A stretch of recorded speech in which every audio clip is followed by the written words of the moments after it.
Assalamualaikum warahmatullahi wabarakatuh. Perkenalkan, saya adalah Wisnu Raditya Santoso.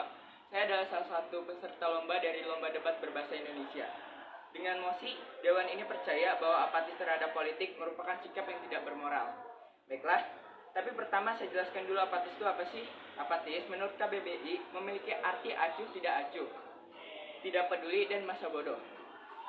Jadi, apatis dapat diartikan sebagai suatu sikap tidak peduli dengan segala hal yang terjadi di sekitarnya, maupun dalam lingkup yang lebih luas. Sikap apatis juga kita jumpai dalam wilayah politik. Apatis memanglah bukan hal baru di perpolitikan Indonesia. Apatisme politik sudah ada sejak dulu, namun baru dibahas pada masa reformasi dimulai. Hingga kini, apatisme politik tetap menjadi suatu hal yang masih layak untuk dibahas. Apalagi saat ini era serba digital, di mana setiap orang bebas mengakses internet dan bebas menyuarakan pendapat mereka di media sosial. Nah, apatis politik baik di negara yang sudah mapan dengan demokrasi maupun yang masih dalam proses konsolidasi, seperti Indonesia, jelas tidak menguntungkan dalam konteks Indonesia. Apatisme politik dapat mengakibatkan kian terbelangkalainya agenda-agenda konsolidasi demokrasi, seperti pemberdayaan peranata, institusi demokrasi semacam partai politik, lembaga perwakilan rakyat atau yang bisa disebut DPR, penciptaan good governance, dan pemberantasan korupsi, penguatan kultur demokrasi civic kultur atau budaya kewarganegaraan dan civility atau keadaban serta penegakan hukum. Jika agenda-agenda ini ditelantarkan, bisa dipastikan konsolidasi demokrasi di negeri ini tidak akan pernah berakhir.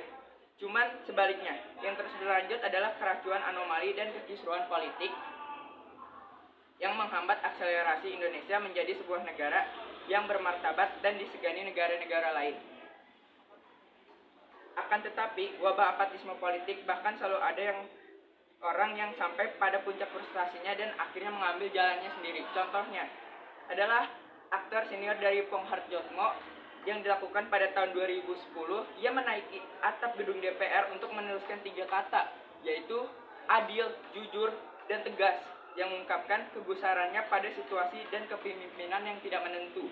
Adapun penyebab apatisme politik menurut Maurice Rosenberg dalam buku Michael Ross yang berjudul Sosial Politik, berpendapat jika 3 alasan pokok orang bersikap apatisme terhadap politik, diantaranya yaitu 1.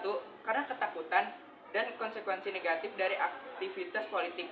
Orang beranggapan jika aktivitas politik merupakan ancaman untuk kehidupannya, karena anggapan orang-orang jika berpartisipasi dalam kehidupan politik merupakan hal sia-sia. Berpartisipasi atau tidaknya mereka dalam politik tidak memiliki dampak pada proses politik. 3.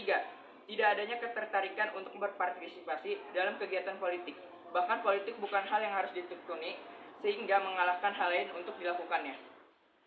Dampak apatisme politik sendiri dengan tidak melibatkan diri dalam kegiatan pemilu akan menyebabkan gagalnya penyelesaian masalah politik sehingga terpaksanya menikmati sebuah kondisi yang tidak sesuai keinginan. Hal ini justru akan menguntungkan pihak-pihak yang ingin memperkeruh situasi. Selain itu, dengan apatis terhadap pemilu memberikan kemungkinan pihak yang tidak layak menjadi pemimpin akan menjadi pemimpin, bahkan mengukuhkan kepemimpinan yang merugikan. Kondisi ini akan membentuk masyarakat yang individualis dan masyarakat dan pasif sehingga menciptakan tingkat kesenjangan yang besar. Kunci untuk mencegah apatisme yang dapat berujung frustasi dengan aksi tidak konvensional adalah kepemimpinan. Apatisme politik hanya bisa diatasi dengan kepemimpinan visioner. Itu ada 3, jujur, adil, dan tegas, dan decisif. Kepemimpinan yang jujur dan tidak adil senantiasa gamang dan tidak tegas mengakibatkan terjadinya kolusi dan perselingkuhan politik semu, karena sebenarnya tetap berlangsung pergumulan politik yang intens secara terselubung. Dalam situasi ini, sulit mengharapkan soliditas dan kebersamaan dalam mengatasi berbagai bangsa. Kepemimpinan yang dapat mencegah apatisme dan frustasi politik adalah kepemimpinan yang bertumpu pada integritas kepemimpinan yang menyatu antara perkataan dan perbuatan, tidak sekadar basa-basi, dan untuk menyenangkan semua orang.